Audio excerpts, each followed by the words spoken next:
سرور انبیاء صلی اللہ علیہ وسلم کی حدیث ہے، میرے 3 لشکر جیشی، میرے 3 لشکر دنیا میں جنگ کریں گے۔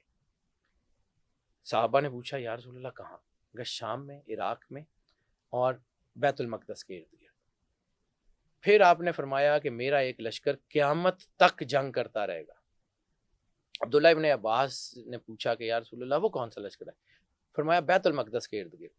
تو ایک چیز زندگی میں یاد رکھیے گا، فلسطینیوں کو آپ شکست نہیں دے سکتے، مار دیں، جو مرضی کر لیں، غزہ پہ قبضہ کر لیں، جو مرضی کر لیں، فلسطینیوں کی حریت کی جنگ نہیں بند ہوگی۔ اور اس کو زیادہ بہتر طور پہ انہوں نے سمجھا اور وہ اس لگے ہوئے ہیں کہ اس کو فلسطین کو ہی پکڑنا ہے۔ سر قرآن پاک میں سورہ بنی اسرائیل میں جہاں پہ بیت المقدس کا ذکر ہے، سبحان الذی اسریٰ بعبدہ لیلا من المسجد الحرام والی آیت میں، وہاں بارکنا حولہ، ہم نے ان کے ماحول کو برکت دے دی۔ اللہ قرآن پاک میں جس کو بابرکت زمین کہہ رہا ہے وہ عام سی زمین ہے، تو جہاں پہ اللہ کا اپنا امپیکٹ ہو وہ اللہ دے دے گا ان کو۔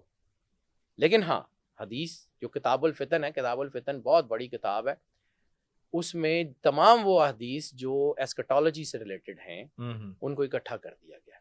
کتاب الفتن میں جو حدیثیں ہیں اس کی روشنی میں چیزیں یہ بتا رہی ہیں بڑی کلیئر کٹ کہ آپ کا تھرڈ ٹیمپل بننے جا رہا ہے۔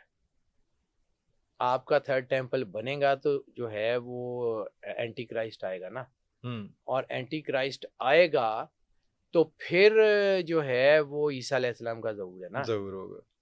تو اینٹی کرائسٹ آ رہا ہے سر، دجال نے پہلے آنا ہے، عیسیٰ علیہ السلام نے، یہ ساری اینٹی کرائسٹ کا۔ اب ایک اور چیز میں صرف سائنٹیفک بات کروں کیونکہ اسے فوڈ فار تھاٹ ہمارے اپنے ٹاپک سے تھوڑا سا ملتی جلتی نہیں ہے، لیکن آج ہم جتنی ٹیکنالوجی کی بات کر رہے ہیں، ہولوگرام ٹیکنالوجی ہم نے سب نے پتا ہے بندہ ہوتا نہیں ہے لیکن وہاں نظر آ رہا ہوتا ہے۔ اس کی ایک سب سے زیادہ پرسائز یا سب سے زیادہ مضبوط شیپ ہے جو ہے وہ اسکائی ہولوگرام، اسپیس ہولوگرام۔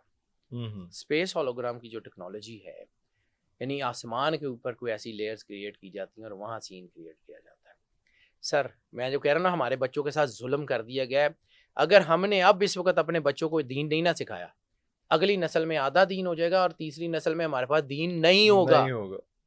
ہماری اپنی بچوں کو دین سکھانے کی ذمہ داری اس وقت سب سے زیادہ ہے۔